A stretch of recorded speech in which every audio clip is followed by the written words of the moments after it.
This is Wabash Carnegie Public Library Oral History Project, September 29th, 1972, interviewing Arthur Schenkel. Art, now tell me when and where you were born. I was born in Lagro Township, Wabash County. What date? July the 18th, 1907. Now tell me a little bit about your mother and your father and possibly your mother's maiden name and your immediate family, brothers and sisters and so forth. Well, my father's name was Charles, and my mother's maiden name was Bertha May Miller. And of course I have one brother and two sisters. My brother is deceased. Raymond Schenkel was my brother's name, and Gladys Zorn and Golda Ball is my sisters. Tell me about your early days in Lagro and your education on through high school. Well, when I was, my first years in school was at a country school, one-room school, which was called Swamp School. The reason, of course, for swamp was because of the swamp lands, and it was near Hopewell, in the region of Hopewell, and possibly about 3 miles northeast of Lagro. But I went to school there till I was about 11 years old. I think I went through about the 4th grade of school, and we moved to Wabash.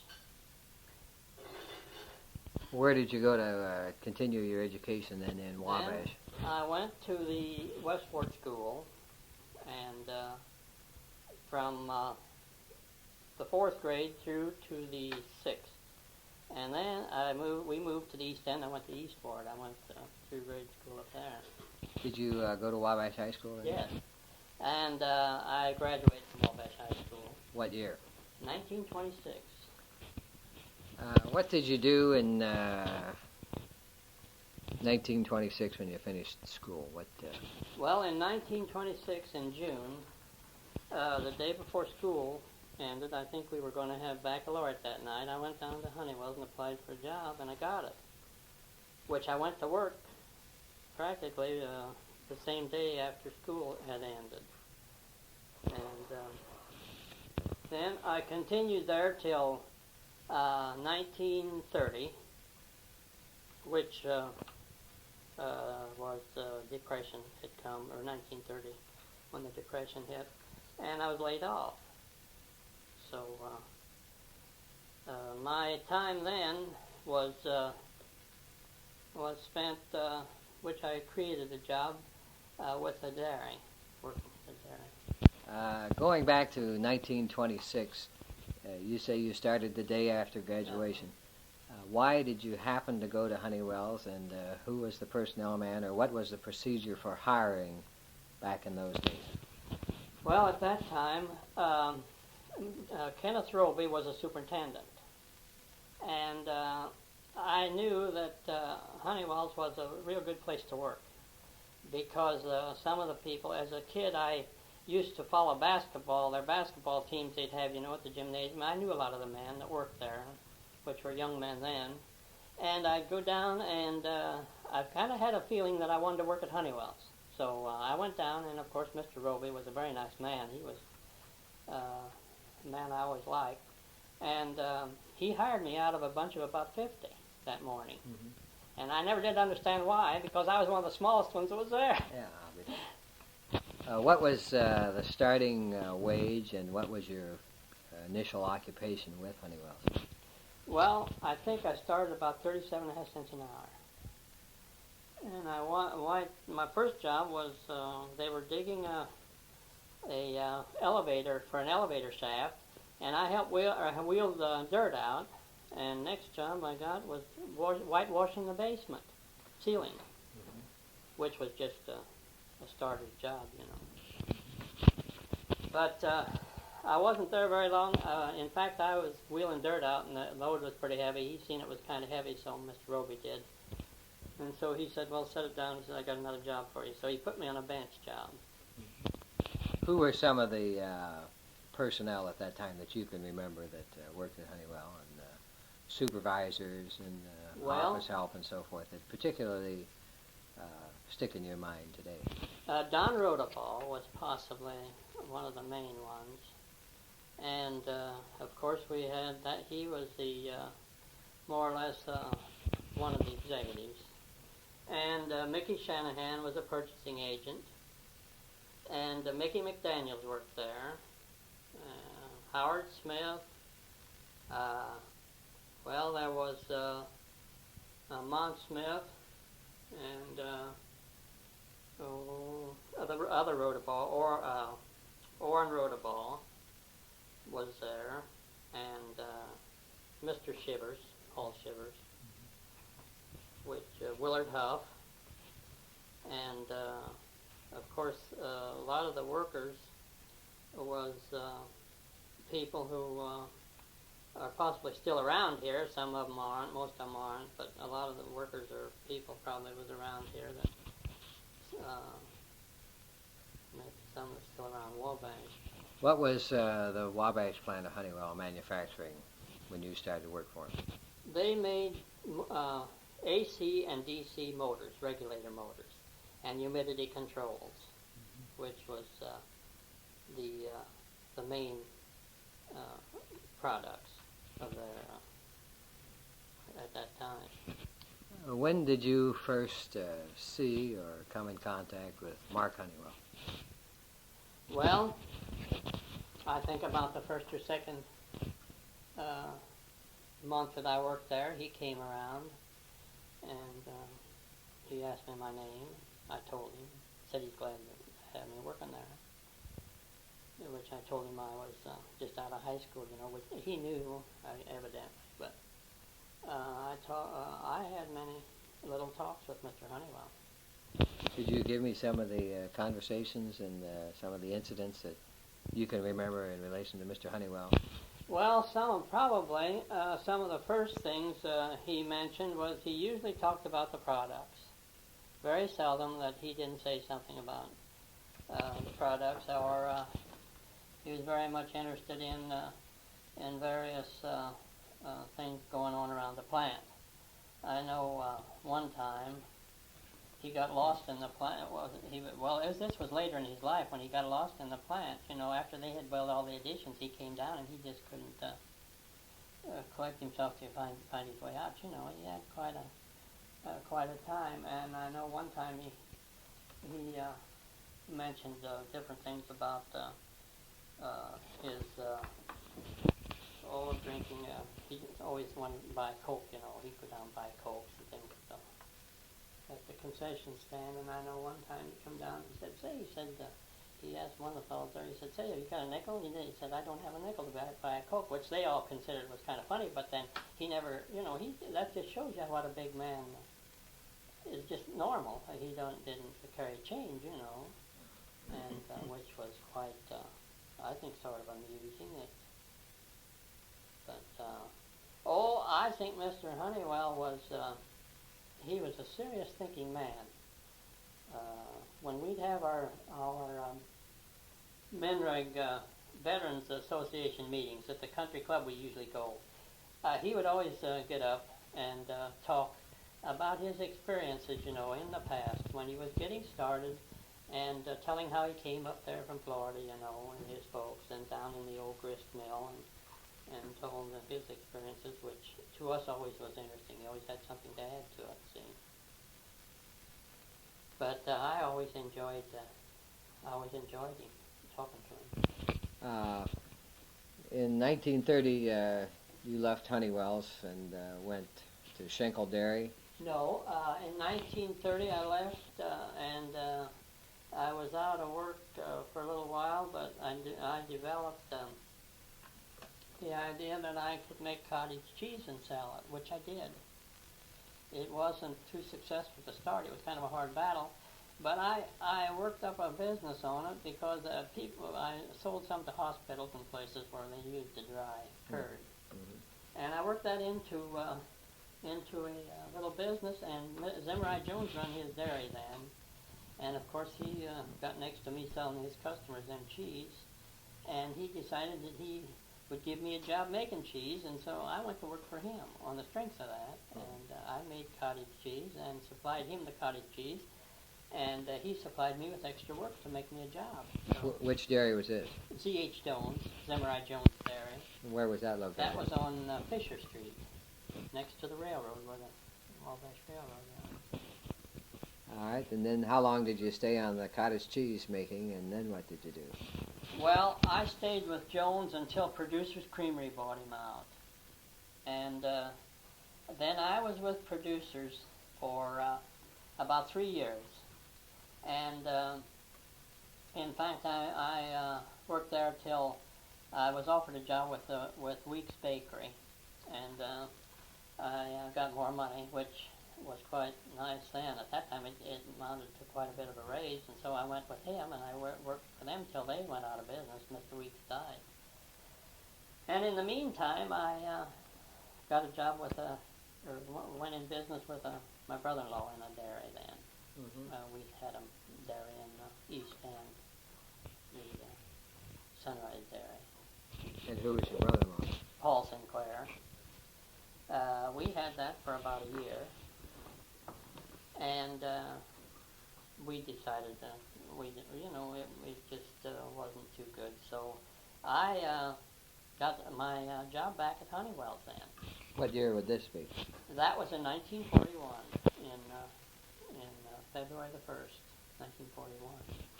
In other words, an absence of almost 11 years, and then you're back to Honeywell where you like started. That, yeah, 10 or 11 years. Rehired, and what was your job then when you went back to Honeywell? Well, then when I went back to Honeywell's, they were just getting ready. It was just previous to the war. And when I went back, I went into the machine shop, which I'd had some experience in machine work, and I worked on machines and various jobs in there. And finally, they wanted me to go into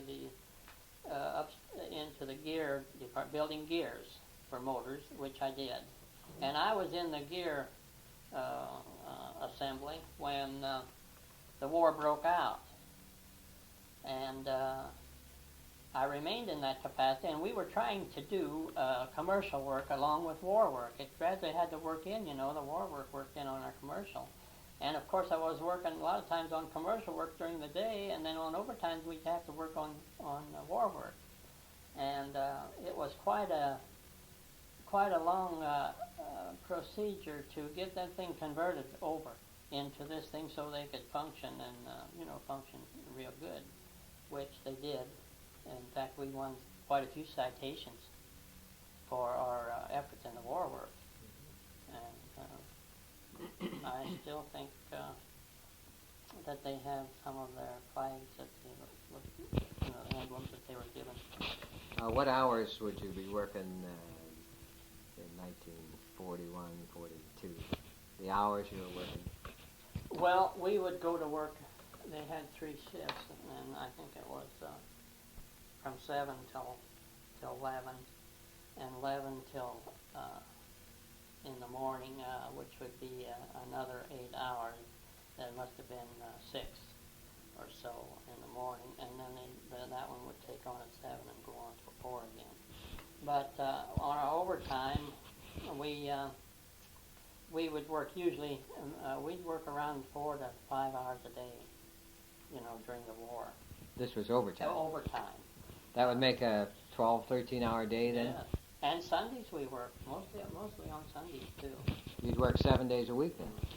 And I know many times during the war, of course, we worked on Sunday and would donate our wages to USO or various organizations, which we did quite a bit. What was Mr. Honeywell quite a bit in evidence at this period of the... Yes, he was. He usually was around, about every day or so. When he was in Wabash, he'd be in his office.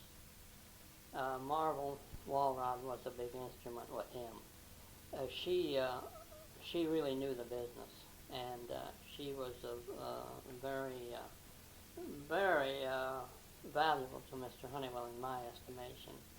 I know not only just in business, but in many other ways. As sort of a, she was sort of a person to handle things that came up among some of the workers would have troubles and things. A lot of times she would give pretty good advice to them. Can you remember any specific instances? That she did? Well, especially now if there would be sickness or something in a family, she had many good ideas about what they should do, especially if they needed help, which she would help. She was very good about getting people to help people, and get them steered on the right way to help them. But I always considered Marble one of the main ones, around there as far as the people were concerned. Did Mr. Honeywell at this stage of his life, did he come out to the plant and actually look over the production and make suggestions? Well, yes. He would look around quite a bit. He knew what was going on, what they used to always say, whether he'd be there every day or not, but he knew usually what was going on. I know Mr. Honeywell had a yacht, a big yacht, and he had a clock on there, and we had a clock man, which was Mr. Billings. And, he came up to Mr. Billings and wanted him to fix his clock. There was something had gone that didn't work right. And so he asked Roy whether he'd work on it, and Roy said, well, he said, I'll tell you. He said, I'll see whether I can fix it, Mr. Honeywell. He said, I don't know whether I can, but I'll try it. So Mr. Honeywell laughed, and I work close to Mr. Billings. And he said, that man knows more about that clock than I do. He says, I think he could fix it. Which was probably, he usually absorbed himself in those things. You've told me an incident where you were to drive to another plant to pick up some parts. Yes. Would you relate that for me? And well, they used to. They didn't have the means of transportation or the way of moving stuff around like they do today, and they usually would pick somebody from the plant who was available, and they would send them to pick up stuff. For instance, we had nickel plating and different types of plating and work to be done in other factories they didn't have in Wabash. We'd have to take them to other places and have the work done. Which this particular case was in Goshen, and so they asked me to take it. And of course, I drove my car, and I went up there, and then they told me if I didn't have or if I had to stay overnight just to entertain myself and wait on it. when was this? What year? Well, this would have been in about 1927, 26, 27. Well, we're going backwards. Oh, yeah. yes, yes. Okay, that's okay. But anyway, I know I went up there, and they told me I waited until toward dark, and they said, well, I wouldn't get it tonight. I had to stay, and I called up. Houston Woods then was the purchasing agent. And I called him up, and he said, well, just stay. And he said, wait a minute. He said, I'll talk to Marvel Walrun. He said, then he came back to the phone. He said, well, just stay, he says, and have a good time, he said, tonight, and come back when you can get the stuff, see. So, which I did, come back the next day with it. And, of course, when you'd get back, well, they would always... they'd call you in, and they'd tell you, they'd ask you how much you spent, and they'd always give you so much money, what you've used. You might be the first Wabash Honeywell employee on the expense account, then. You would have a record there. Well, I would say that I don't know whether they did much of that previous to that or not, but at one time I don't think that they got into that too much. In other words, it was just one of them things they were beginning to get where they was improving on things and like progress, they decided that they wanted to plate some of the parts different, What did we do after the war ended? Do you remember? Do you remember that period at Honeywell? Well, after the war ended, of course they got back on to commercial work, and we was back into our motors again, and some of those which was improved. They made gas valves, which they're all over the world. Honeywell's gas valves are.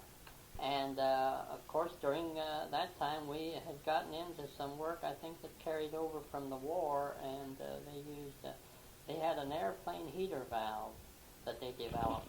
Of course, you see, and an oil valve, which now it's still this oil valve, although it may be somewhat improved what it was then, but it still was one of the big items they had here after the war. Was they made thousands of those oil valves, and of course gas valves. And of course, there were so many new products coming in that we would get, and Wabash developed, the Wabash Factory developed quite a few of their products, which they would get them started, and a lot of times they'd get jobs in here, and we'd work on them till we got them pretty well perfected, and then they might take them out, which are oil valves. I think some of them went to Canada, and some of them went to other parts of the country.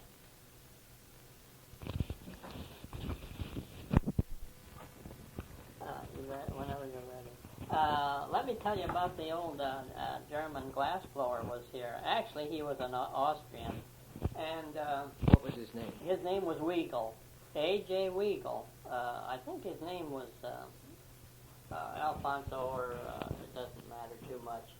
But he came in here. Now, this was in 1928, I think. And they needed a mercury switch.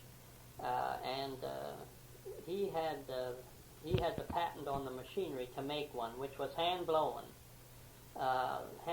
tubes, and also they had some machinery to make some machine-made tubes. So Mr. Roby came to me one day, and he asked me whether I would be interested in glass blowing. And I said, well, Mr. Roby, if I would be willing to try, which I did, and I went in and learned this glass blowing, which I think I worked around 6 months, and they told me it would be a long time before I could learn it, because I'd have to practice on doing it, and which it took me just about 6 months, and they were well satisfied, and before I started production. Well, I remember that this Weigel, he was a very strict person. He was a teacher, if there ever was one. I mean, he would say, you've got to do it this way, Art. And he had me where I knew that it was his way, and it was the only way to do. So I fought that thing. I don't know how many nights I'd go home and I'd say, oh, I'm all done. I don't want any more of it. But I stayed with it. And I finally got so that I could blow the glass, and I made the mercury tubes. I distinctly remember that my quota was 54 a day, which in 9 hours, which we worked then, was 6 an hour. And I was quite proud of that, because he said that was just about as good as you could do. Well, we had 3 machines in there, and women-run machines, which made the machine-made tube. But Mr. Weigel would, when we'd have any spare time, he'd say, I'm going to show you how to blow animals, which he did. We blowed pigs and elephants and reindeers and all the different kinds of animals we blowed with this glass. And actually that went on until he was under contract for 3 years, and he served 5 years here. In fact, I think we worked. I was there when the layoff came. You see, when I left there in '30, and which was about the time that his contract ran out, he decided that he was going to go to Florida, and he bought some land on a real estate, and he bought an orange grove. Which, when he left here, I've never had seen anything of him after that.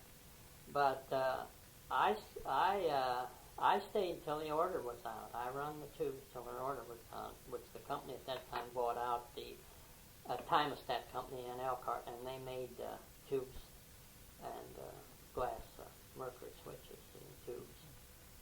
So that was quite an experience because it was unique that a company would get into something like that. So you can understand that in those days, you see how things came. They just came by, I wouldn't say accident, but more or less, as some engineer thought about this, they would bring in, and it wasn't on such a large scale, but they started out, and it usually ended up in a very big scale.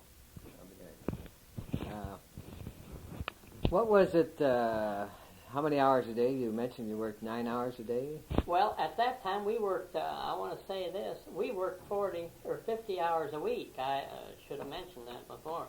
We worked 50 hours a week at that time. That was during the 26 up to the 30 period that I worked there. We worked 9 hours through the week and 5 hours on Saturday. You would have had to work 55 hours to get any overtime at that time, see?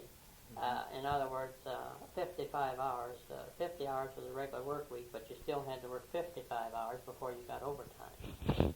In 1928-29, could you feel the slowdown in business and the ultimate depression coming on? Yes. I think in 1928, the latter part of 28, was when when I know that I remember noticing it. Some of the banks was kind of, they were going under. I know the Citizens Bank here in Wabash. In fact, the reason I was interested because I had some money in there, and they just had to quit business, and things were tightening. It was a little different than it is now. I believe when recessions come now, they're not like they were then. They were much more serious. Things were much more serious then. We didn't have the unemployment insurance and things like that. See, at that time naturally, and there was a lot of difference in the way people felt. It scared you to death, really. But being young. Then, as I was, I can imagine how older people felt then, because I was young and still and not married at that time to start with. But I didn't. I probably realized it, and yet I didn't. What it was all about. Did the company at that time have anything in the way of benefits or sick benefits or? No, we didn't have anything in the way of that. You were just practically on your own when you were laid off or sick, and at that time. Well, let's tell me about how when things really got bad during the Depression. Were you still able to maintain some type of a livelihood? Or? Well, yes. I would say that there was about 1 out of 10 people was faring halfway good. The rest were all fighting to really, you might say, survive. But although we didn't starve or anything like that, but because I managed to do something. In fact, I just did everything. In fact, I think I worked at odd jobs and everything else to maintain some livelihood. Was there any hope during this period that your Honeywells would possibly come back up? Well, I think when I left there was 23 men working in the whole plant. And almost all of those men, or most of them, were washing windows and unloading coal and just odd jobs. There was nothing in the factory to do. And at that time, there was no assurance. Nobody could tell you anything. It was about as bleak as anything could be, and I know that everybody was just, everybody was in doubt of what the outcome of it was going to be. Well, I don't know whether many people, just like today, really realize what hit, because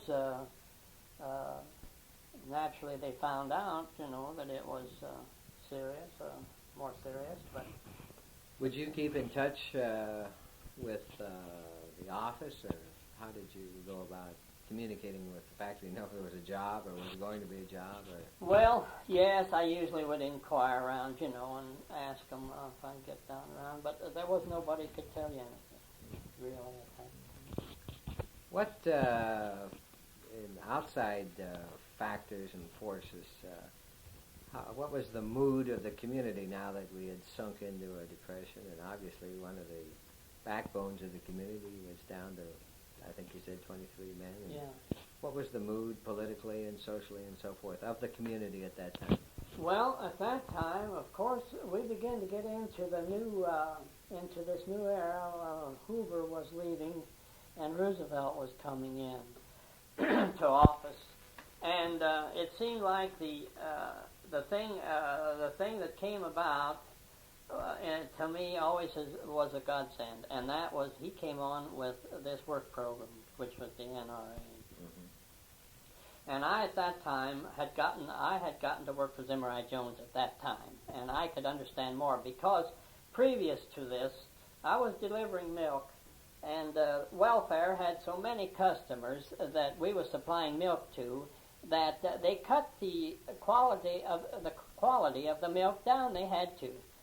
There wouldn't have been enough cream, and they would just cut that down so that the people, I would deliver milk, and the families, the children would come out on the porches, and they would just be crazy for that milk, just like kids today would be for candy. And I know I was allowed two half pints of cream a day, coffee cream, what they call, that's 20%. And many times I'd take the lid off of the gallon cans that we had the milk in and distribute cream in there to give them a little more cream in their milk because we didn't use too much of the cream. And but what I wanted to say then, then we began to notice because the NRA was coming in and they started employing these men, a lot of them, and their families was getting food, which was really doing a lot. And it sort of led up a little on, we could really notice it on our welfare, and the milk, which they were giving the people because they had a little money. And I remember the WPA projects in progress. The park had a big deal along their creek down there, and in fact they cut trees for wood. A lot of them did, and they did everything to help them keep alive. Where were you living then? I lived on Falls Avenue, and did you own that house? Or no, we rented. Did that have inside plumbing then? Yes, yeah. Do you remember the projects around town here where the WPA were building the outhouses? Yes, I remember that. In fact, they did quite a bit of that work. But you weren't in one of those neighborhoods? No.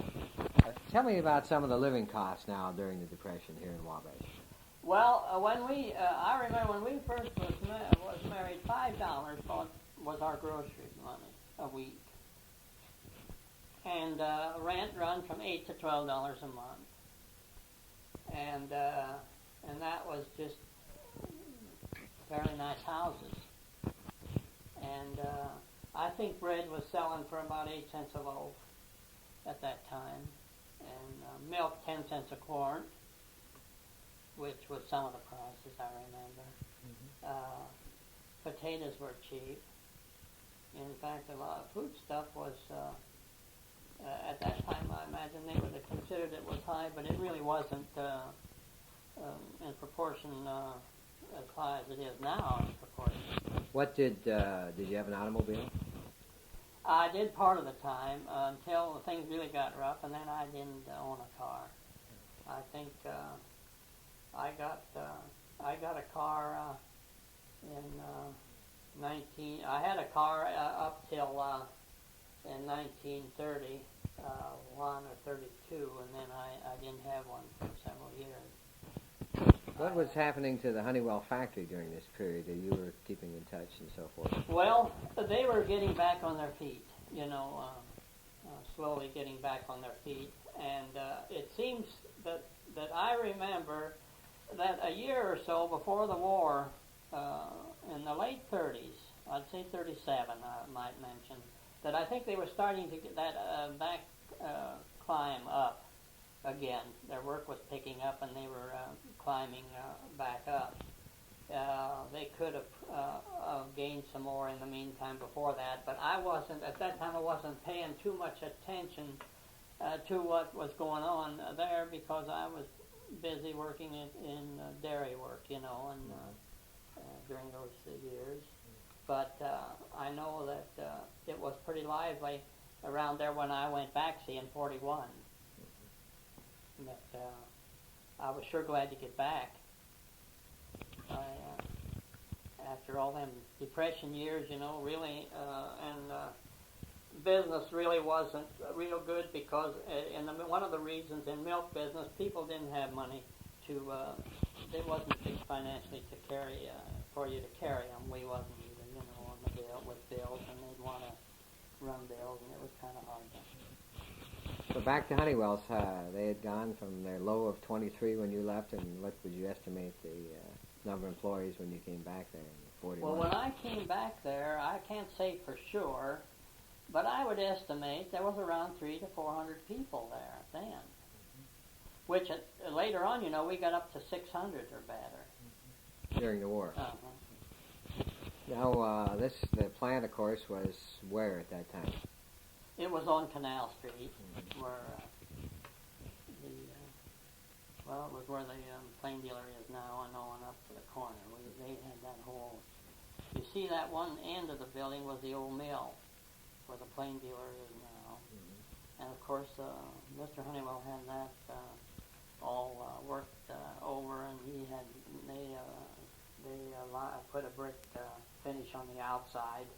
But the inside was just the same as it had always been. He wanted to preserve that inside with all the rafters and all that stuff, that was in there. And it was, he had the old stone down there, that was there at the mill, and he had that put in the building. But the building run clear to in 1924, 25, you see they had a fire down there and burnt the top out of the east end of that building upstairs. They had to rebuild that, I remember. Did Mr. Honeywell gradually sort of phase himself out of the business? You saw him less frequently after the war? Yeah, well, after the war, I think Mr. Honeywell, he would come in and out. Of course, I don't think he spent near as much time there as he did because I think he was spending more time, away. And I don't know. I remember seeing him different times, but it would be just not very frequent. In the 50s, sometime they went, I think it was the 50s, I can't say for sure, but then they went to Minneapolis Honeywell. See, they changed the name over from Minneapolis Incorporated to Minneapolis Honeywell. Yeah, the next one. You remember when the decision was made to move from the downtown Canal Street plant out to the Bond Street plant? Yes. Did that cause much? Well, while I was working there, my department was one of the last to go out there, and I think it was something that most of the people, they kind of dreaded to move because the ones that had worked there for years, they hated to lose their home. I mean, really, it was. would have made a lot of difference to a person feeling. I know that it was so much different out there than it was down here because we worked in rooms down here, and out there it's all one big division, which they don't have separate rooms like they did down here. It's a big operation, but I could see by them doing that, you see, it made a lot of difference in their operating costs, and possibly it was better for everybody concerned to have it open like that. You had good management throughout the years, I'm sure. Yes. I would say to anybody that worked in a factory for industry that you possibly couldn't have found any better supervision than Honeywell's had. As a whole, they had some of the best. Mm-hmm. In fact, today they have a very thoughtful supervision. I mean, people are, management is quite thoughtful in the Wabash plant. How would you contrast the latter years of your Honeywell career as compared to the early years? Well, after being there through the first, from the first, it's quite a long time to remember, till the last. But it seemed, of course, the latter part of my years were different to the extent that I could say that I really, I never disliked my job out there. Especially in the later years, I felt like I was thinking about, leaving, which most everybody, in a way, they think about retirement, but when you get down to it and the time comes, you commence to kind of look back and see the things that you will miss and all the friends and associates, but particularly a man who has good management and supervision, he usually enjoys his job. That's the way I understand it. Were you working the Sunday that Pearl Harbor was? Yes. Tell me some of the facts, interesting things that happened. Well, I think the report came into the factory, and it was just like pictures that I've seen or stories that I've heard where people just get panicky. They're all, everybody was talking and quite excited. But I don't think it was hardly something to believe, it come so quick. But, I think it really stirred everybody up. You also were working the day that World War II ended. Yes. And repeat that scene. Paint that picture for us. Well, now that was an altogether different thing. There was so much rejoicing and happiness that it just seemed like people didn't care, what they did. They just was so excited. We had at the factory, during the war, we had veterans come that had been in tanks that were hit with shells, and various ones come in to tell their experiences and everything. And of course, we heard and firsthand a lot of the things that was happening, and we were well aware of what it was about, a lot of it, because I think the company at that time, and most companies were stressing the point that it was very necessary that they get the war products out, and everybody to really work, to get the supplies and stuff for them. Mm-hmm. Did they close shop that day when the war ended? Did they close Well, early? if I remember right, I think it happened toward evening when we got the word, and I do remember that they really rejoiced over it. I mean, they had a big Were you working at Honeywell? That area down there would be a prime flood area in the old factory on Canal Street. Do you remember any particular Yes. high water events and what they did and what measures they took and so forth? Well, that was how many, multi-story? Well, let's see, we had the basement floor, see, and then there was 3 above it. But many times in the flood season, we could sit in the upstairs and see that water come up, from our benches. And everybody was quite concerned, especially one time it came up into our lower floor. And they were pumping water like crazy, which, of course, there was a lot of moving to be done always. And, of course, the bottom, the basement floor was the one that always was the one that was hit. The rest of it didn't. But we had quite a bit of our work and production in the basement, which, in fact, our stockroom was there at the time, and many of the departments that we had was in there. But I remember the water coming up to the middle of halfway between Cass and Miami Street, which would be in the basement there because you couldn't get down through Miami Street at all, and it was quite deep.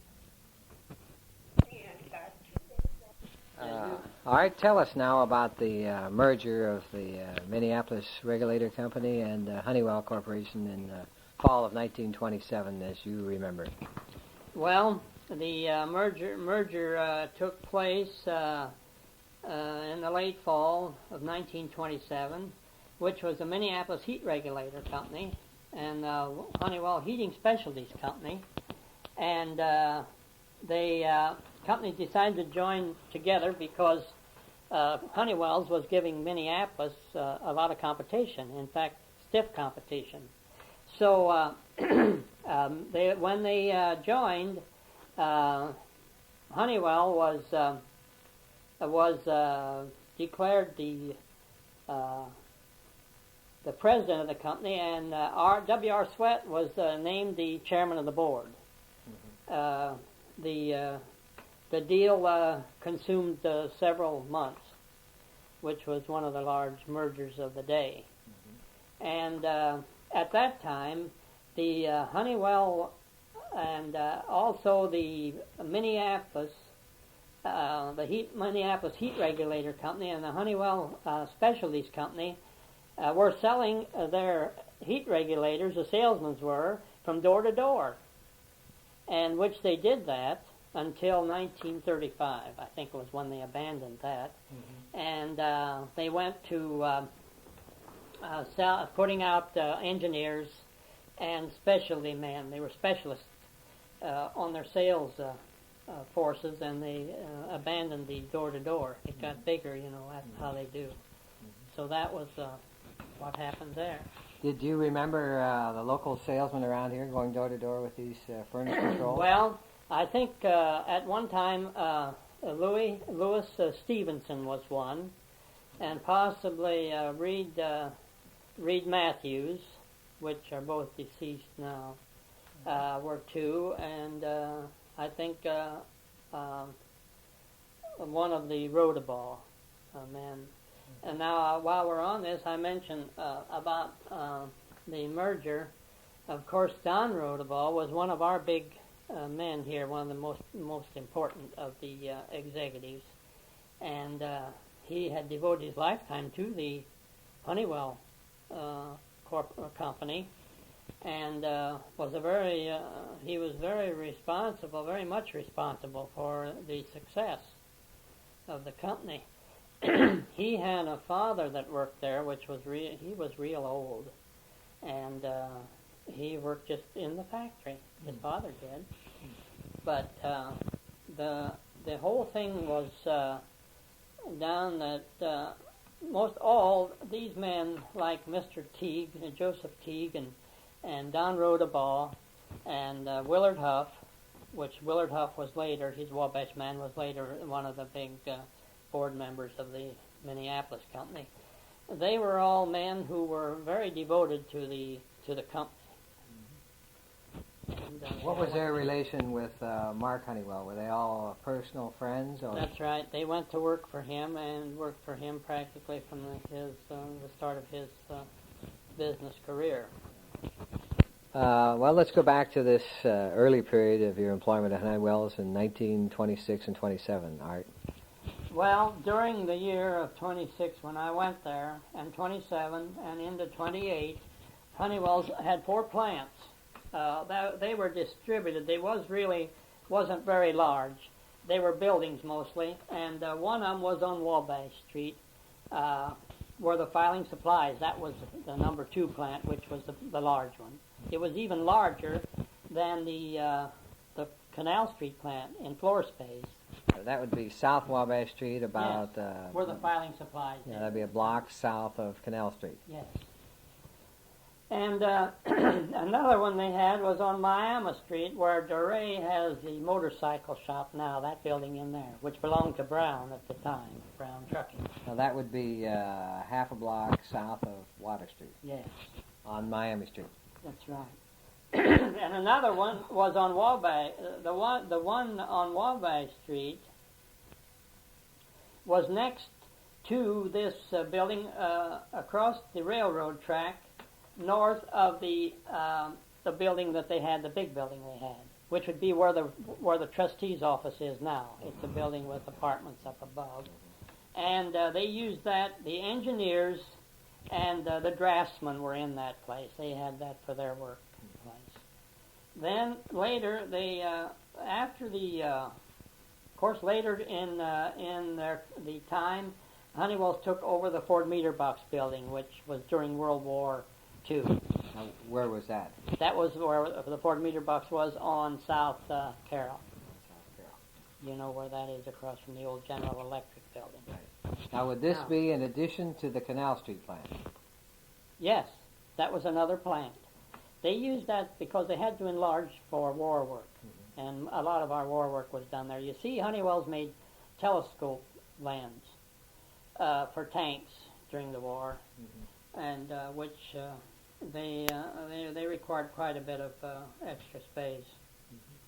What was your job making the telescope lens? At that time, I was working on some commercial work, but my extra work was to work on prisms, which a prism, I guess you know what that is. It controls the lens, and it required an awful lot of very fine filing and working it down to fit the scope. But of course, I worked on various parts, machine and work and stuff. Was it hard for them to find employees during the war, World War II? Well, to tell the truth, I believe that we had more older people working then than they do now. I remember at the time we had men coming to work there that was around 60 years old, was seeking employment and was hired. In fact, there was one man there came to work at Honeywell's in 1960 when he was 65 years old, and he worked for 12 years and retired at 77. And he saved $10,000 while he was there in bonds. He bought bonds and saved them. Who was that? Carl Schwab. Carl. Well, I'm going over to Ohio to interview Carl. So. You ought to do that. Yes, I am. And I'll tell you what he did. The reason he could save his money, we all said, was because he didn't own an automobile. We attributed to that fact that that was where he saved his money. See. So now we got down to where this third plant number 2. This building is plant number 2. This was still in 1926 and 27 and 28. I'm talking about this plant over on Wabash Street was their plant number 2. They had to find a way to get their products, finished products, from the top floor down to the main floor to the shipping room. So one incident that I remembered, they had this. They built this big chute that went down, and it was big pipe, of galvanized pipe, and they had a roller ladder in it that went from the top clear down to the bottom. They just set these in boxes and sit on that and shoot them down. Well, there was an elbow at the bottom that had to turn and go in this on this floor. Well, it got clogged up, and it was 3 stories down. So, who did they send down there or ask to go down to break that loose? But me. Mm-hmm. I was the smallest one there, and they thought I could go in there pretty good. So I went down there without a rope or anything, not realizing the danger. Mm-hmm. And it was a real hot day. The sun was beating down on that thing, and I got down there kicking around. I couldn't kick them loose, and I commenced to be short on oxygen. See, it was the air was thin. I was kicking, and I started yelling. And they tied a rope around another little guy and dropped him down in there and pulled me out. He come down head first in that thing, and they were didn't grab me by the hand and pull me out. And they got a big kick out of it, but they were pretty scared, about it. Mm-hmm. Earl Bridegroom was at the top when I got there, and he always kidded me about it. In fact, they used to rib me a lot because I was just a kid then, I was about 17, 18 years old. Well, now, you got it on? Yeah, I'm still going. All You right. keep rolling. Now, I wanted to tell you, too, about another man that was important to the company. It was Phil Magner. Senior. Phil Magner Sr. Right. Phil was a chemist for the company. He came to work at Honeywell's from the high school. He was a chemistry teacher and or instructor. And he came there at that time. I think Mr. Honeywell was interested in getting him because he was very valuable to the company. And then Harry Kuntz, at that time, was the superintendent of the plant. And Molesworth worked as an assistant to Phil Magner in the lab. And then Mose went to Purdue, and he graduated from Purdue. After graduation, he returned to Honeywell's, and shortly after that, he was made superintendent. That's still some more. Yes, go ahead and tell about Mose. Well, Mose was made superintendent. Well, that was, now I'll take off. That was early in the 1940s, which was right prior to the war. And Mose was later then made operations manager of the Wabash plant, as we know. And talking about Molesworth, I remember when Mose was working at in the lab, and he took a correspondence course with International Business College, and at the time I had been interested in it too. In fact, I had one, and I worked part of the time with him together on the lessons of drafting. It was a drafting and so, but he was preparing long before he went to Purdue on this. Then, during the late 20s, of course, another incident that was kind of a little humor to it. During the late 20s, Honeywell workers, they used to park their cars along the streets. We really didn't have parking places, for the cars in the earlier days. And they'd park anywhere on the streets, up and down Water Street or on Wabash Street, wherever there was a place. Because at that time, of course, traffic wasn't like it is now. But they'd park their cars on the streets around the plants. And one afternoon, it was during the canning season that they had the canning factory. It was located over there behind Deals, east of Deals, the old canning factory was. What street would that be?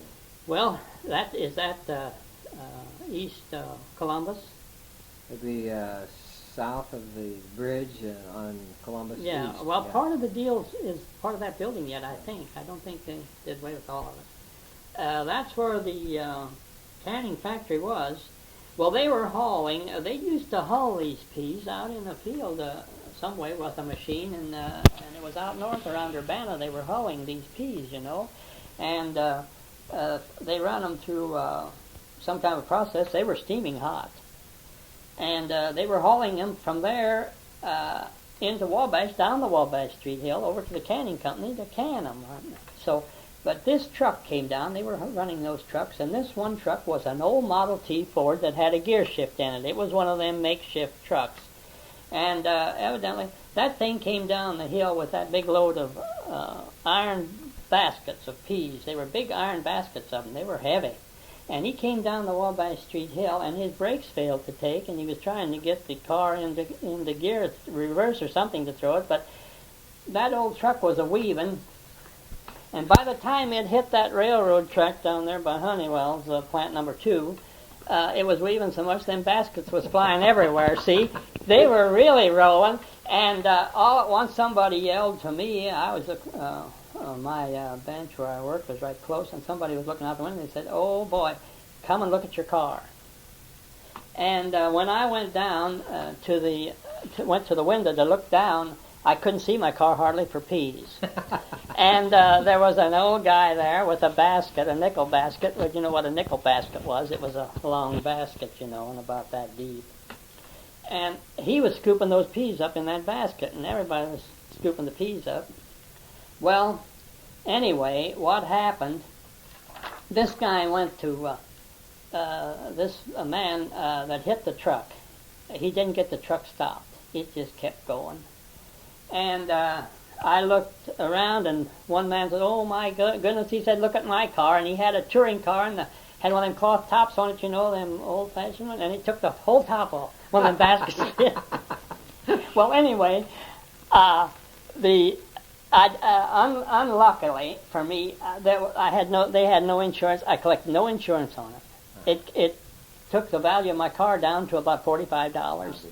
And of course, I had a 1925 Ford Coupe, which at that time was 2 or 3 years old. But it really demolished the back end of it, see. And but I just thought maybe that I could do something about it. But this other man, he claimed he collected for his top to get it fixed, but I never did.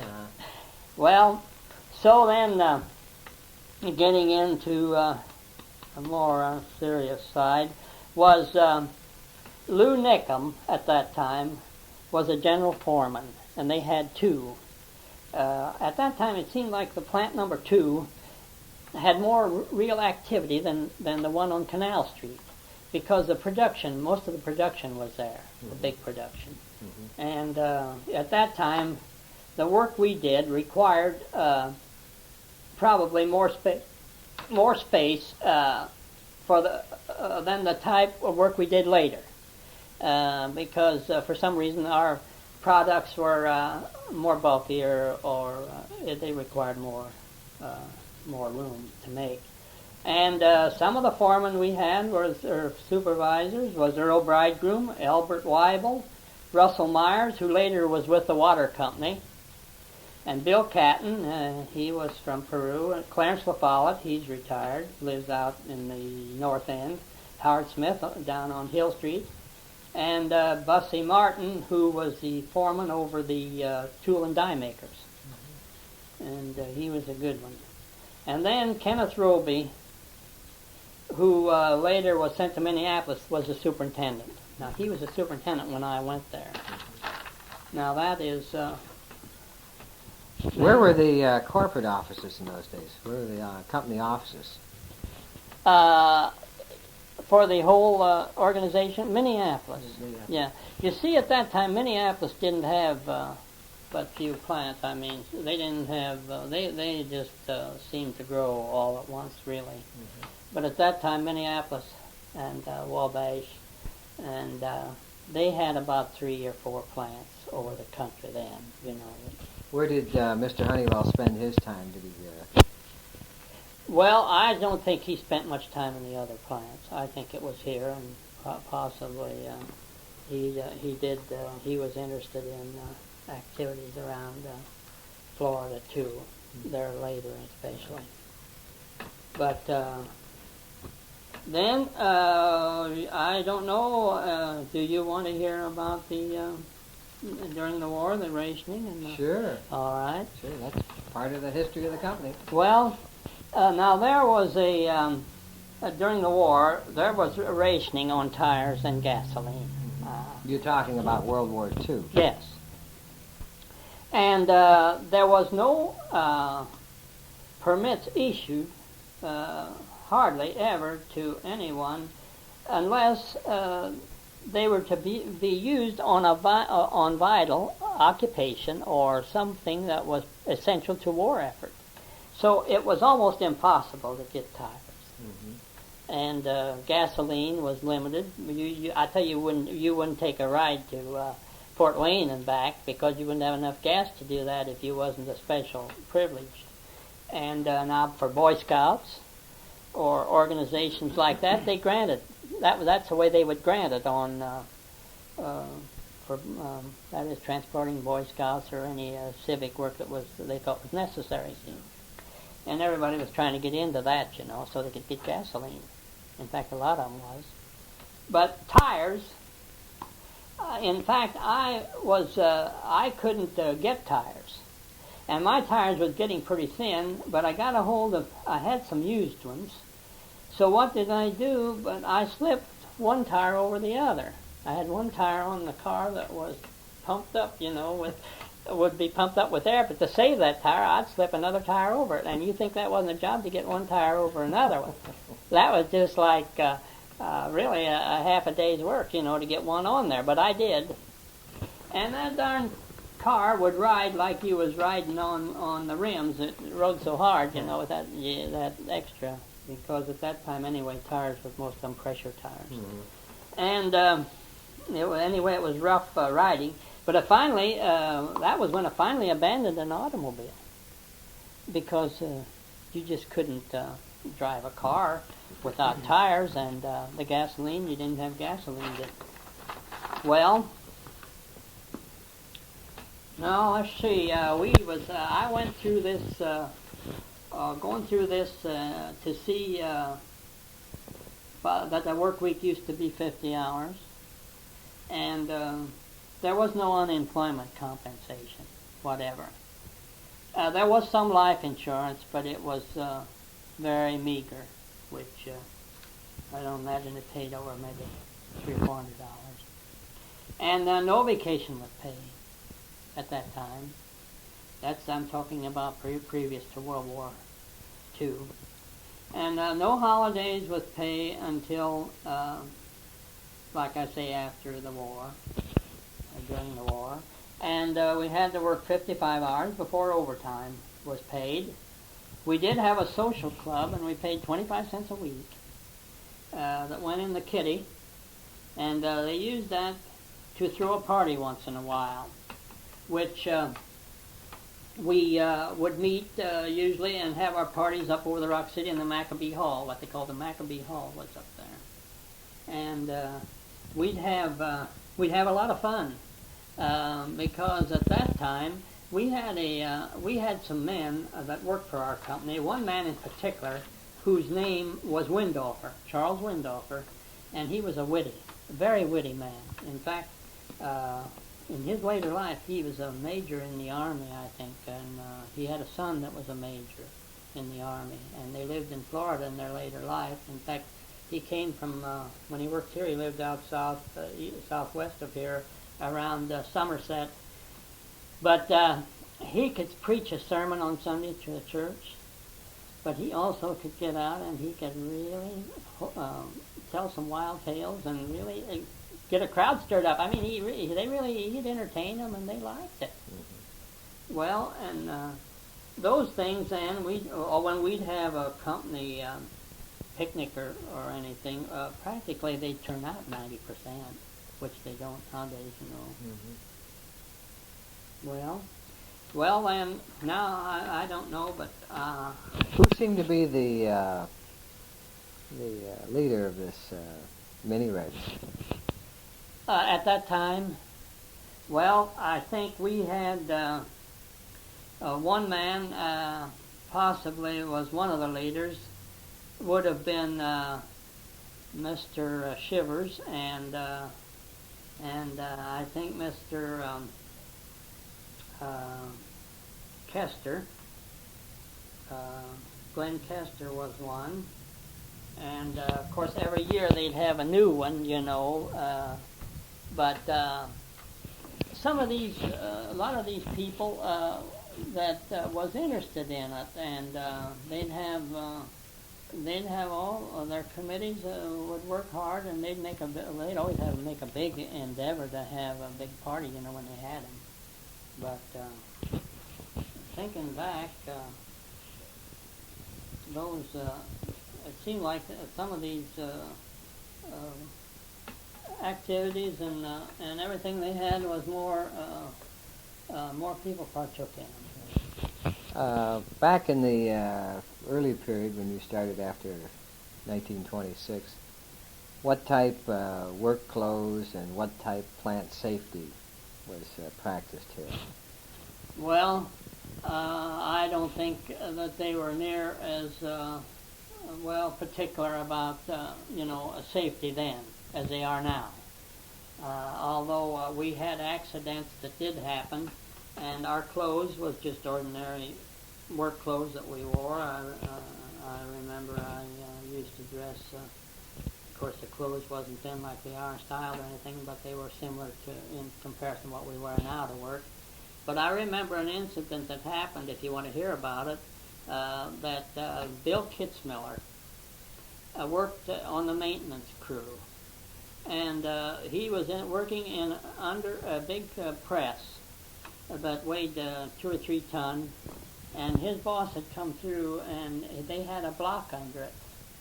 And Bill was he was kind of strong-headed, And this boss told him, the maintenance boss told him, not to be hammering under that machine, that it might topple over, and he kept hammering and that machine came over on him.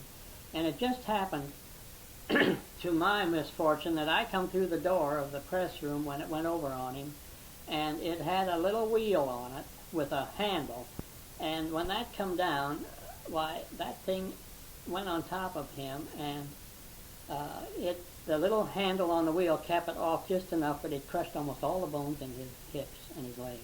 He never could, he was crippled for life, but we thought he was dead. And Doc Whistler was the company doctor, and they called him, and we got all the men we could get to try to lift that machine off, and we couldn't hardly lift it off of him. And finally, Doc Whistler come, and we did get it up off of him with a hoist. And they took him to the hospital. I don't think he ever worked anymore. Mm-hmm. In fact, there he didn't. I think he did some light jobs otherwise, but it was quite unfortunate for him. How about safety shoes? Well, they had to wear safety shoes in certain jobs. Mm-hmm. Which, moving on in this company history as you remember it, tell me about as you recollect, the formation of the union. Well, we started out back in the 30s, early 40s, with a company union. Was organized by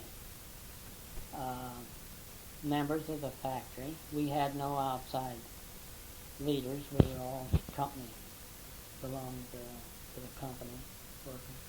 And we organized this union and got a charter. And of course, we had officers elected each year. The procedure was the same as unions operate today. The only difference was we didn't have negotiators coming in. When a contract was to be brought up and negotiated, see, we didn't have any outsiders. We negotiated contracts with Mr. Worth, and at that time it was Mr. Worth, or whoever the operations manager might be, plus 2 or 3 of his assistants, which possibly would be the personnel man, which sometimes was Doc Leland, and later Jim Ebbinghaus, and maybe Jim Davis. Yeah. This would be what you would refer to as a company union. Yes, independent company union. Yeah. It was. Now, when did they go ahead with an affiliation with a national union? Well, that was in the late 50s, I think around 60. Mm-hmm. That was Well, it took quite a little while to get this done because there was quite a few people were opposed. I remember they were holding secret meetings and in various places in town, and previous to this, and they did get to the place where they got a little bit rivalry. So Now, you talk about secret meetings. You're talking about the company union, or you're talking about the national union? no, I am talking about the people that was wanting the wanting the outside union in. Yeah, they were holding the secret Yes, meetings. they were holding meetings. And, of course, there was a time when I would say that maybe you would have been called a traitor if you were, on that side to get the union, outside union in. It went on to into the time when the unions were getting a pretty good hold in everywhere, and of course our other plants were getting them. See, which has a great effect on this plant, what the other plants do, because they do almost put the squeeze on most of these company-owned plants around for all big companies. Could you see much difference when they changed unions? Or?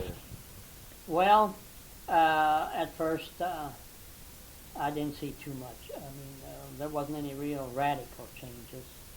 I would say that the changes came as negotiations kept coming on, then changes would come because ordinarily you can't tell what a company union how it would have functioned.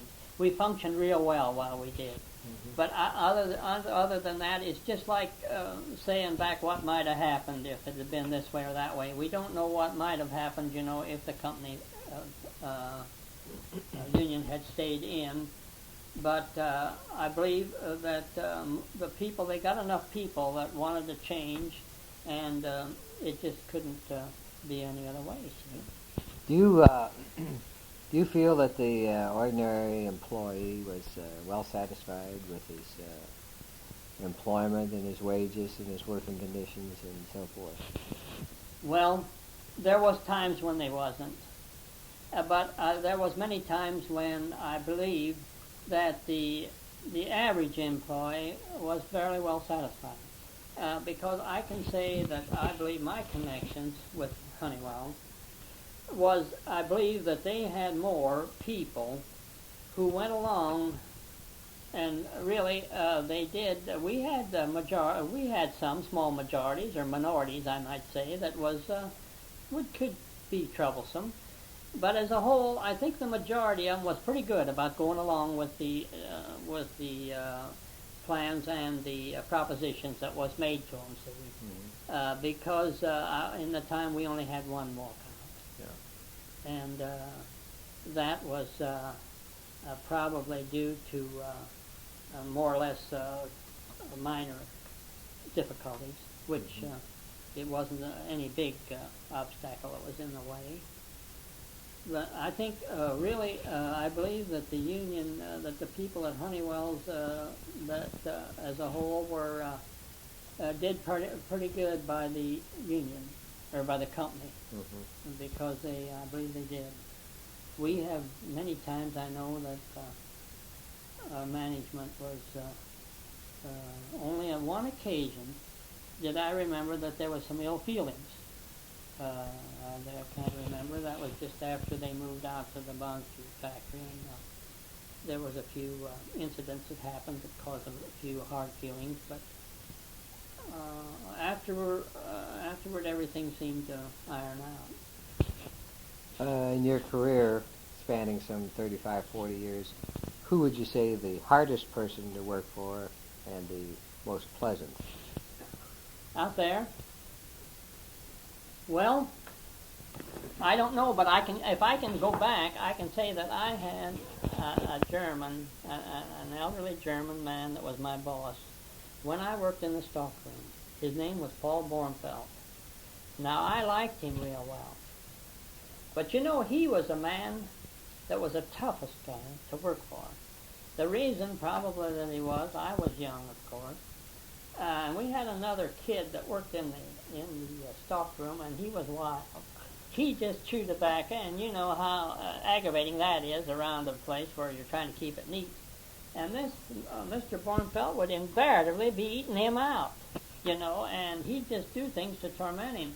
Well, I know one time we were in there, and he was up there talking to us, and in come the superintendent of the plant, and Mr. Bornfeld was scared to death of his job, see. So he said when he seen that man, he was talking to us, having a conversation, you know, when he seen that boss come in, he said, well, fellas, boys, he said, go back there and clean that up back there in the corner, you know, and he was giving us orders, you know, right away. Well, of course, right away, that tickled us, you know, and of course, when the superintendent left, I think he caught on to it, but when he left, why, he come back there. And it made him mad that we left, you know, about it. Mm-hmm. But other than that, I didn't have anything particularly against him. He was probably the hardest one I ever worked for. Now, I would say that if I had to pick the easiest one to work for, probably the last years, I would say would be the last years. George Rapp and Prickett was two of my best bosses. And of course, I hold high esteem to Will McLaughlin because he's a pretty decent guy. Mm-hmm. What else do we have to discuss? Well, I was going to tell you who my bosses were. Yeah. The jobs that I held and who the foremen were, if you want to know.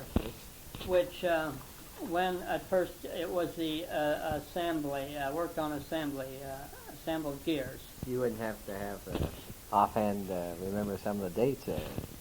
Well, this would approximately, I could tell you. Yeah, let's put that this was possibly the first years I worked there, 26 and 27, or 26 especially.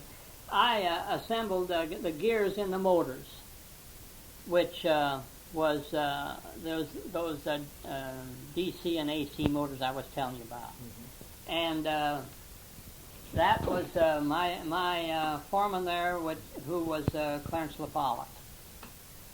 And then I chased, I was a stock chaser. In fact, I run the stock down. It was a little promotion that I got.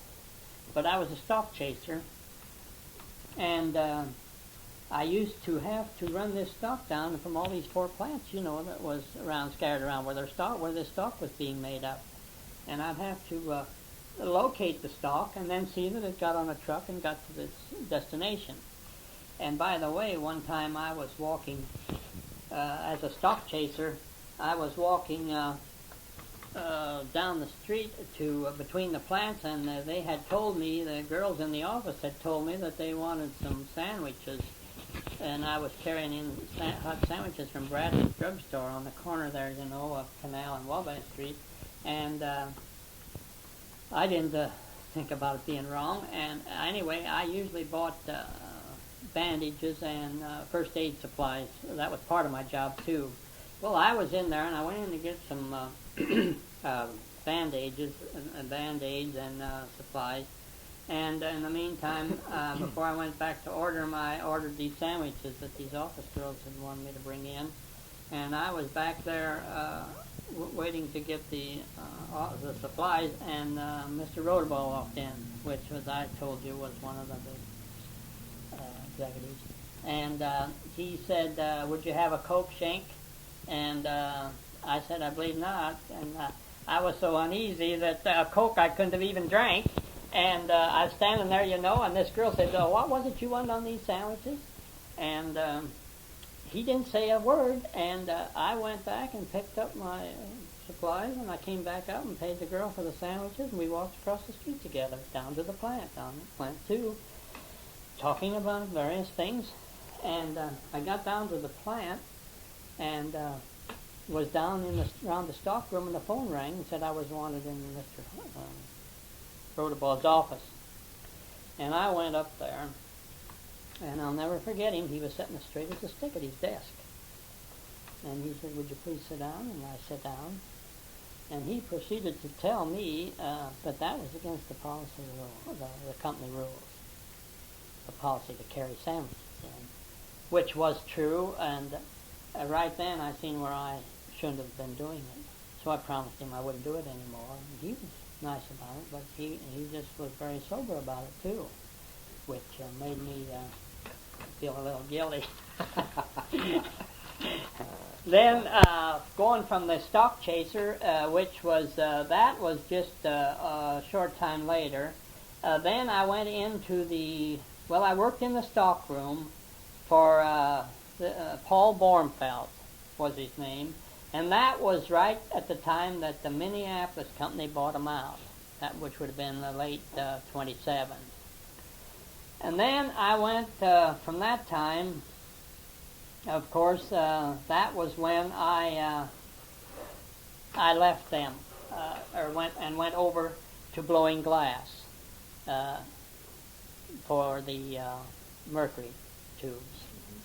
Was when I went from there, and I blowed mercury tubes, and my boss's name there was A.J. Weigel. Like I told you before, he was an Austrian. And he was probably one of the strictest bosses I ever had. I mean, the most demanding, that you do the right thing. So then when I was there when the plant closed down, I was in this glass blowing. And so then when the time that I went back to the machine shop. That's where I hired in. That's before the war. And I worked under Alonzo Mullendor, which was 1941. And I also then went from there, and I worked in the punch press department, which I had was there till big part of that 41 till from 41 to maybe 42. And they formed a new department about that time, which they called the damper department, which they made these dampers, and they had big blades on them. And they made them for various things. I know there was a mushroom farm up in Iowa that had a bunch of stainless steel dampers made to shut off the water, see. And we made them for locomotives on the railroad. Great, big, heavy things. And there was a lot of welding and work to be done on that. In fact, layout work, and which to me, I fairly well liked it. I always liked a bunch of guys working in there, you know, and there was always a lot of fun. And Ben Simmons was the foreman there, and Ralph Pupper was his assistant. So I worked in there till Mr. Merrick, Frank Merrick, was a foreman in the service department, which serviced all their products that would come in. And I always wanted in there. And I had spoken to him one time, so he came over and he talked them into letting me come to work for him, which I did. And I did enjoy working in that service department. I worked there about 6 years. And we worked, for about 3 years in a row, we worked 56 hours a week every week. So, you know, we was putting in a lot of time. And we had some very interesting experiences. We had a hydraulic motor, which they used for their control, and people would write in, and many times they'd call up and they'd talk to the repairman himself. They'd want to talk to him, and they could ask you questions that. Sometimes it would puzzle you what they'd ask you, but usually you should know fairly well what the answer would be, because especially if you had much experience on working on some of the stuff from the beginning.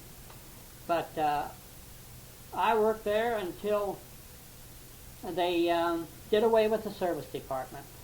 We got the new bunch of men came in here from Freeport, which was John Tackle Amos Skokie and Mr. Ansler. And they came in, and John Tackle was in charge of the part that the service department was in, and he decided we didn't want it, that it wasn't making any money. We argued upon it, though. We really fought him on it, but then they did do away with it. So finally, then they said we was moving out, so they tore the whole department out. That's when we were one of the last ones to leave the main plant down here, Canal Street. The service department was. But we went out to the other factory, and the thing I got on out there was, again, I always had some experience on punch press, so I went back running the punch press, and I worked on fabrication, which was fabricating these parts for steel cabinets and the automation products. Well, I worked for Lowell Wolf out there, and mine tell you he was a nice fellow to work for too. And while I was out there, they had a system out there where they bid jobs off, which if you was interested in a job, you could bid on it. And if the job, if you had to pass a test to get the job, I mean, it was an intelligence test, and so I decided that I wouldn't mind getting on this. It was engraving on glass. And I took the test, and I got it. So I went into that, and Frank O'Donnell was really my boss. I had 2 or 3 men from Minneapolis, was in and out of there, but none was very steady. There wasn't too many that knew too much about it. Well, I worked on this glass engraving for about a year and a half, I'd say, or more. And at one time there, it was quite expensive work for the company. I mean, it ran into a lot of money. So I don't know, I didn't like it at all. It just was too much of a nerve-wracking, and I didn't see any future in it for myself. So I asked to go to leave, and I went to what they called the Modulmount assembly, which is the big thing out there now. I went to, first I might say I went to shipping and worked in shipping department. In the meantime, between that glass engraving and I was wanting to get into this Modulmount, but I knew I had to wait because the jobs were pretty scarce. And so I finally waited until there was an opening. One of the men retired, and I went in there. So I had a foreman, George Rapp, and real nice guy, like I say, he really was. I think George expected you to do your work, but yet he never sent a cross word. I mean, he never was abusive or anything. He always was a real gentleman. And of course, the way this goes, of course, Dick Prickett, he was was the superintendent of the plant in the later years of my employment. And of course, the last year, Will McLaughlin was the operations manager. See? I can't answer him right, though. Who cares? All right. Art, I'm going to give you some words now, and you give me some of the impressions as they affected you or your life. Let's start with President Roosevelt. President Roosevelt, in my estimation, was one of the all-time great presidents that we've had. To connect Roosevelt, when I hear Roosevelt's name, I hear or feel a feeling of relief from a lot of suffering, because it seems that he was about as human as any president we ever had. I think he felt the struggles and in his heart he felt that he wanted to do something to help the people. Interurban. Interurban, well, I connect that with the trolleys that used to run between cities, which we had a line that run north and south, and we had one that run south, and one that run east and west. Of course, I wasn't too familiar riding the one that went south through Marion, and I think I eventually went on down toward Indianapolis.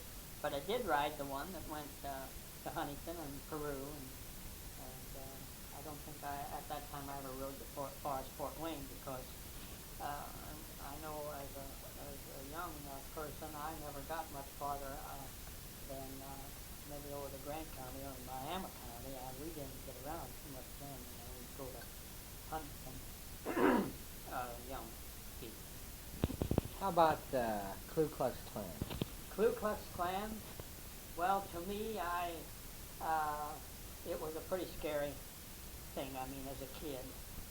And I remember that their parades downtown, which was quite, to me, it was very bad. It was on me to witness anything like that. I never cared anything about those organizations. It seemed like they were pretty bold, and it just didn't appeal to me at all. How about Depression? Well, Depression probably leaves the biggest mark on me, if anything, because I would say even in the city of Wabash, I witnessed many of very sad things of people who were on welfare, and they were... Didn't we call that relief then? That Yes. was before welfare. Yes. That was relief. Yeah, that was relief. And they were on relief, but they were people who, at that time, a lot of people had a lot of pride, and it hurt them very much to be in the position they were in, but they couldn't. It couldn't be helped. That they just. I know I worked as at that time, during that time, on delivery route milk, bakery products, and it seemed that I run into a lot of that in where the poor families were, and children, and we had more needy families than younger people today realize that there were at that time. Right here in Wabash, we had a lot of people that were very needy. In fact, I think Wabash was the city that it's probably not too much different than it is now, but it needs industries, you know, to keep going and for people to make their living. And at that time, you know, what industries we had, maybe it wasn't quite as many as we have now, but if you didn't have work, there was nobody who had anything. Only what was dole. So I believe that I would say that the Depression in my lifetime is one of the most memorable things that I can think of. In a sad way, I've had probably better moments than other things, but I'm talking about the sad part of it. How about sports in Wabash? You've always followed sports, athletic events, and so forth. Do you have any memorable, I should say, memories of any athletic events that stick out in your mind? Well, I can go back to the time when Wabash had the state championship football team in 1920. I was 13 years old, and I was a kid. I was a nut on football. Of course, we'd go down to the old ballpark where they practiced. Where was that? Now that was right below the Knights of Columbus home in that field right back of it.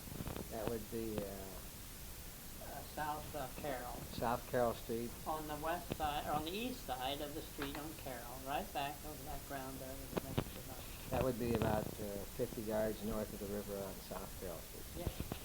That whole section of ground in there. That was the practice field for the high school? Yes, and that was that really was where they played their games. Mm-hmm. It was the old ballpark, what they called, and they used to play baseball there.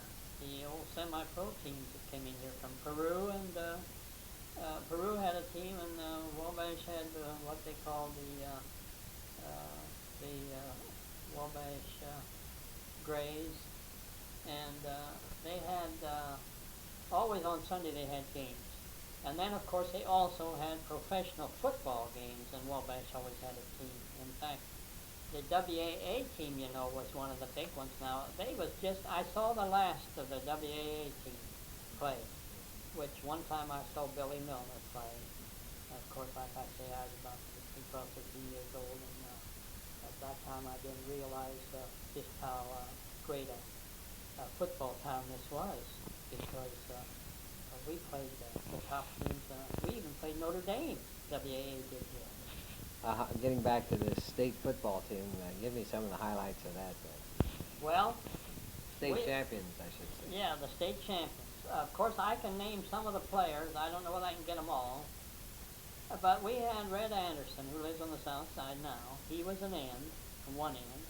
And McNamee, Eddie McNamee, was a guard. And John Butler was a guard.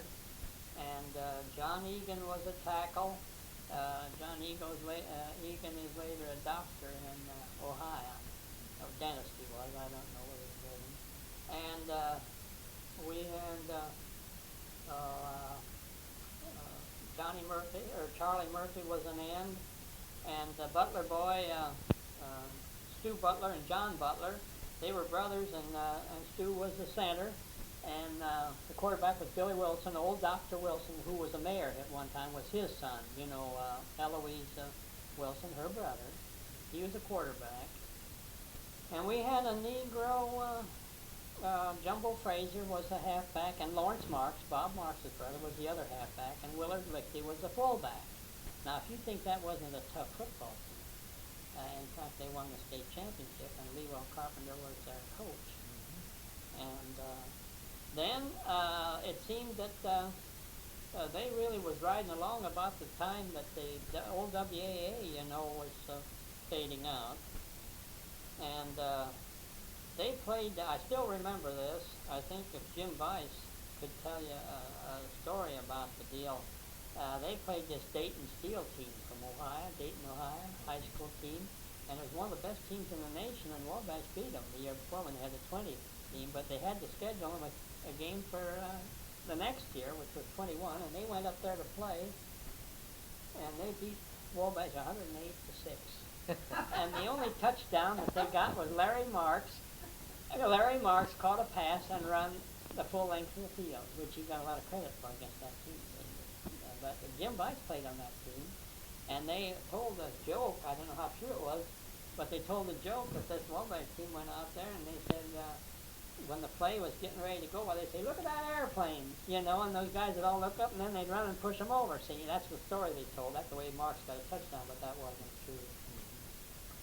How did you happen to have such an interest in this 1920 team? Were you living down that area? Or? No, I was just a kid interested in sports. And we used to, there's something to mention, the old gymnasium, where it's set up there on the end of Huntington Street, you know, where later it was turned into a machine shop down below. That was the old gymnasium when I was a kid, and the only one we had playing. And my spare time, and most of the kids, was down there on Saturdays and at evenings. They always had Sunday school basketball leagues. They had all kinds of activities. And Mr. Cecil Mills was the community service director. And to me, I would say one thing, that he was one of the important men in my young life. That he had a very, a lot of, I would say, a very much of influence over the young people at the time. And it was because he gave of himself so much. In the winter, he would make bobsleighs, and the kids would help make. And they'd go on the hills, and he'd be there at night, late at night, helping supervise the kids for safety. And in the summer, he was in with the Scouts on hikes. And he just devoted his time. And I understand, I read after his obituary, and I read some stories about him where he only received around $1,500 a year at the top. And he just never made any money, but he sure was devoted to his work. And like I say, he had a man, the janitor at the gymnasium, one of the best-known men in the city. His name was Oscar Schaefer, and he loved all the kids. He'd pat them on the head, and stuff, and they'd go down. And we used to go down to the old gym, and they'd have games through the week, and Harold Talbot would come. I still remember him, and some groups would come down, and we kids would all be standing on the outside not have any money. And when Harold would come, he'd stand there, and he'd put his hand in his pocket like this, and he'd look around at all the kids, and he'd say, how much to the ticket salary? And they'd just say one price, and a whole bunch would go in. He'd pay for that thing. Well, what I'm saying, that the children then, the young boys, little boys, and even the older ones, that was their activities then. Was practically the gymnasium. School activities were always well handled. I would say we didn't have near the activity in school that they have now. We know. Although the kids in school then they had organizations, which I remember the boys had what they called a leather lounge, which was an organization that they belonged to the cheering section, and the girls, they had organizations. I remember what they called them, Sunshine Bells, and they had various organizations. But actually, we didn't have too much. They didn't have too much time or things to entertain themselves then. It was usually kind of just a gymnasium, places to. What would you say in your lifetime that has been the greatest change in anything or any event or any particular time or invention over the span of your life, would you say? Of the inventions? Inventions or some particular event or something that made a tremendous impression. What would you say has made the greatest change in your life? Well, I don't know if to make a decision on that. Possibly in the later years, of course, is the space thing. No doubt, it would have to be the biggest thing in my lifetime. Although I'm talking about the biggest change, but possibly at the time I probably figured that radio was. You see, radio, I remember the first radio. And it seemed like, and the talkie movie. One time my grandfather came to Wabash to visit us. He was a farmer. And we went to the show, and we took him to the show to see the first talkie. And my goodness, he just started talking out loud, He said he couldn't understand what that was, where that noise was coming from, And, I just thought then, just think of the wonderment that coming from where he hardly even seen anybody. I mean, in his young days, and coming up to where somebody was was on a screen and they was talking to you, see? And it just befuddled him. And of course me, it was something for me too. Of course I was young, but when I say that was one of the things, probably that movie, talkie movie, the first one.